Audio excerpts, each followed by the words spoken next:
atas awan yang gelap, terdengar angin yang hilang. Pernah keliru hiasi langit yang telah berpijak.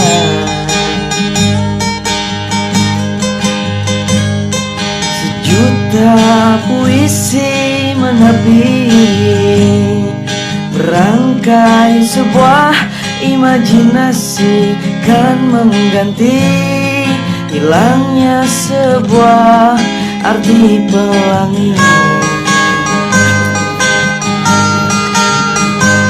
Memudar cahaya yang sempat beranjak kembali menghilang seiring derayan hujan.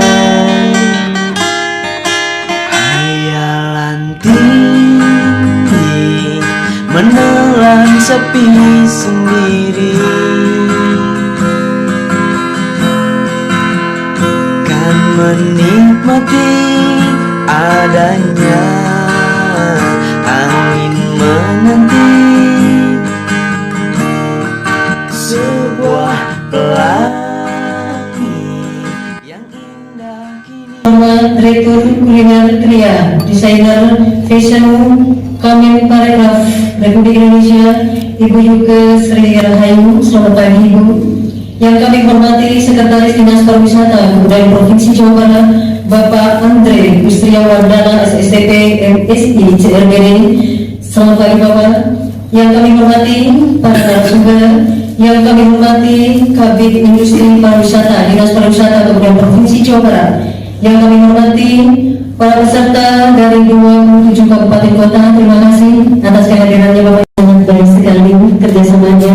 Mudah-mudahan kita semua dalam keadaan sehat walafiat dalam acara workshop pengembangan ekonomi dan produksi produk kreatif bagi aparatur sipil negara tanggal.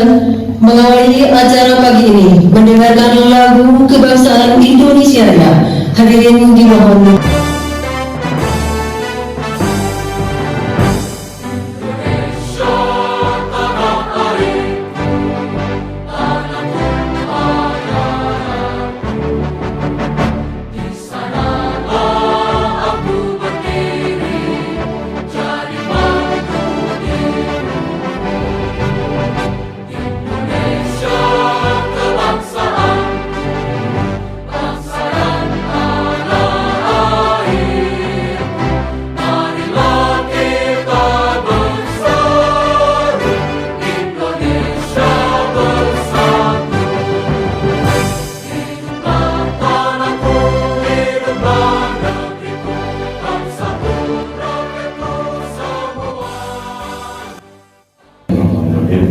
Mau patungnya yang empuk, jangan ya bungkus koran cakep, dibungkus rapi karena masuk ke hotel Ariadita.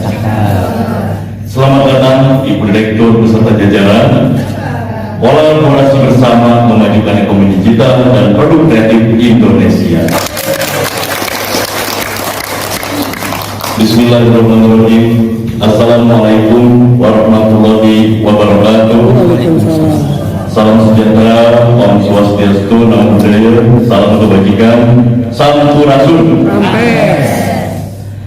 Yang terhormat Ibu Direktur Kuliner, Tria, Desain dan Fashion dari Kemenparekraf, Ibu Yuke Sri Rahayu beserta jajaran. Atur nuhun Bu, sebuah kehormatan bagi kita semua diimbang hadir juga pada kegiatan workshop kali ini. Juga yang kami banggakan adalah para punggawa kabupaten kota, 27 kabupaten kota, Bu Direktur yang sudah hadir dari kemarin, ditambah juga dengan perwakilan dari OPD di Provinsi Jawa Barat. Kami mengundang dari Disindak, juga dari Diskominfo, dari Dinas KUKM juga kita undang pada kegiatan workshop kali ini. Oh, BPS langsung, BPS. Ya, BPS. Dan juga tentunya para panitia yang alhamdulillah semakin solid begitu ya, dengan seragam semi-wayang. Salawat dan salam yang kita curahkan pada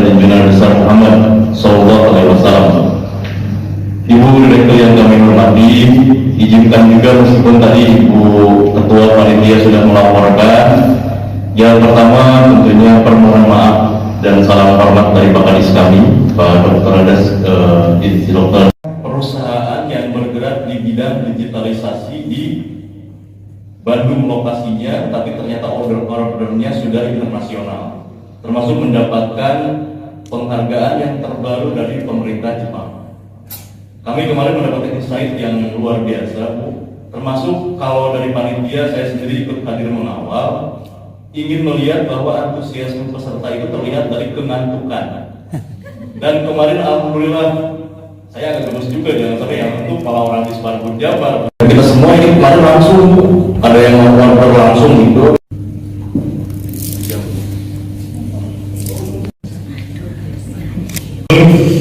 Kuliner, kerja, desain dan fashion, tapi juga tidak lepas ke 17 subsektor ya Bu ya, yang lainnya, yang tentu ini sebuah kehormatan bagi kita semua. Ibu akan menyampaikan secara langsung berbagai hal, update kebijakan dan juga informasi-informasi yang mungkin selama ini menjadi kegalauan kita, gitu ya, dengan curhat yang terukur lah bahasanya begitu. Itu mungkin. Bismillahirrahmanirrahim. Assalamualaikum warahmatullahi wabarakatuh.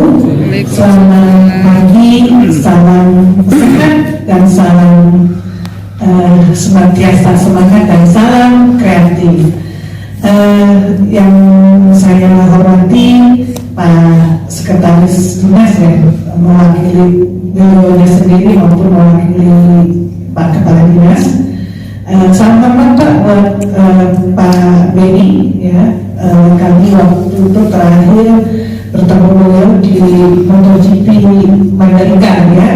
Beliau bawa rombongan. Tapi insya Allah sih kegiatannya sudah jalan, tinggal peng-SPJ-nya yang terbaik dan berarti tinggal laporan dan peng-SPJ-nya luar biasa. Dan yang saya hormati 27 para ASN, jika bakal nanti ya pengambil kebijakan, pengambil keputusan di kabupaten kota masing-masing, luar biasa, tetap semangat karena acara sudah dimulai dari kemarin ya Pak ya, luar biasa dengan berkunjung ke beberapa pelaku ekonomi kreatif khususnya yang digital. Yang solusi yang dibutuhkan oleh marketnya. Si Gojek itu ya, Gojek itu dia bisa seperti sekarang ini karena waktu itu di masyarakat di Jakarta khususnya satu negaranya atau status kewilayahannya. Kemudian pemanfaatan sumber data baru itu terkait dengan big data, bagaimana kita mengukur aktivitas ekonomi dengan menggunakan big data. Kemudian ada pengembangan metodologi statistik. Jadi ini tiga isu yang sedang kita perkuat untuk pengembangan pengumpulan data statistik. Lanjut. Nah, sesuai dengan Perpres nomor 39 tahun 2019 tentang satu data yang saat ini dikoordinasi oleh Bappenas, itu peran BPS itu sebagai pembina data statistik. Jadi kami adalah menetapkan standar data statistik, bagaimana menetapkan metadata statistik, kemudian bagaimana melakukan rekomendasi pemeriksaan data statistik, kemudian melakukan pembinaan penyelenggaraan satu data Indonesia. Ini adalah peran BPS dalam satu data Indonesia sesuai dengan Perpres nomor 39 tahun 2019. Kita akan melakukan evaluasi dari pengumpulan data. Nah, jadi dari sinilah kita tujuan akhirnya itu bagaimana meningkatkan kualitas data. Jadi pengembangan dan penguatan penelitian data dari tambah pariwisata ekonomi kreatif harapannya dilakukan melalui proses proses bisnis statistik seperti ini. Lanjut. Kemudian dalam tata kelola BPS dalam menghasilkan data, biasanya kami selalu menempatkan atau melibatkan instansi atau beberapa aktivitas lainnya. Jadi mulai dari forum masyarakat statistik. Di BPS itu ada namanya forum masyarakat statistik atau yang dibentuk oleh pemerintah. Tujuannya adalah memberikan saran atau pertimbangan kepada BPS dalam bidang statistik. Jadi biasanya FMS ini akan selalu berkomunikasi dengan pimpinan BPS terkait dengan isu-isu yang ada saat ini, yang berkembang saat ini. Jadi FMS ini bersifat non struktural atau dia independen yang terdiri dari beberapa pakar, kemudian unsur pemerintah, kemudian ada praktisi hukum dan praktisi dan tokoh masyarakat. Kemudian kreatif ini manfaatnya apa?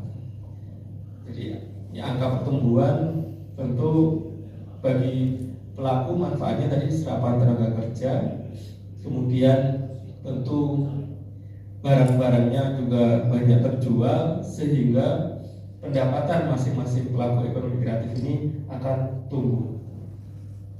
Dan tentu gitu. Dan terakhir pulang kita. Jadi di sini saya akan sharing mengenai topik rantai wilayah ekonomi kreatif. Perkenalkan, nama saya Agung Pasca Suseno. Saat ini saya diberikan amanah sebagai Wakil Direktur Kreasi Jawa Barat. Next slide. Sedikit perkenalan, latar belakang saya memang sudah cukup lama berkecimpung yang istilahnya di bidang ekonomi kreatif ini, lebih tepatnya di bidang kebijakan mungkin atau di perencanaan. Dulu awal mulanya saya terlibat di ekonomi kreatif itu ketika saya tesis di SBM ITB, S2 saya adik kelasnya Profesor Wawan. Di situ saya pertama kali tertarik sama topik ekonomi kreatif. Kenapa? Karena ekonomi kreatif bagi saya sesuatu yang sangat-sangat penting dan bagi saya merupakan mungkin bisa dibilang solusi sebenarnya untuk permasalahan di Indonesia. Kenapa begitu? Karena ada satu hal dalam ekonomi kreatif yang seringkali terlalu perhatikan dalam sebuah ekonomi atau dalam sebuah kegiatan bisnis. Apakah itu? People, manusianya. Kalau kita perhatikan paradigma kita dalam membangun bisnis selama ini ya, paradigma lama kita memperlakukan manusia sebagai sumber daya, sebagai kapital misalnya gitu ya, sebagai resource. Padahal manusia harusnya bisa menjadi pemain sentral atau pemain utama dalam sebuah bisnis. Itulah kenapa ketika saya melihat ekonomi kreatif ini menarik, karena harusnya seperti ini model sebuah pengembangan bisnis itu.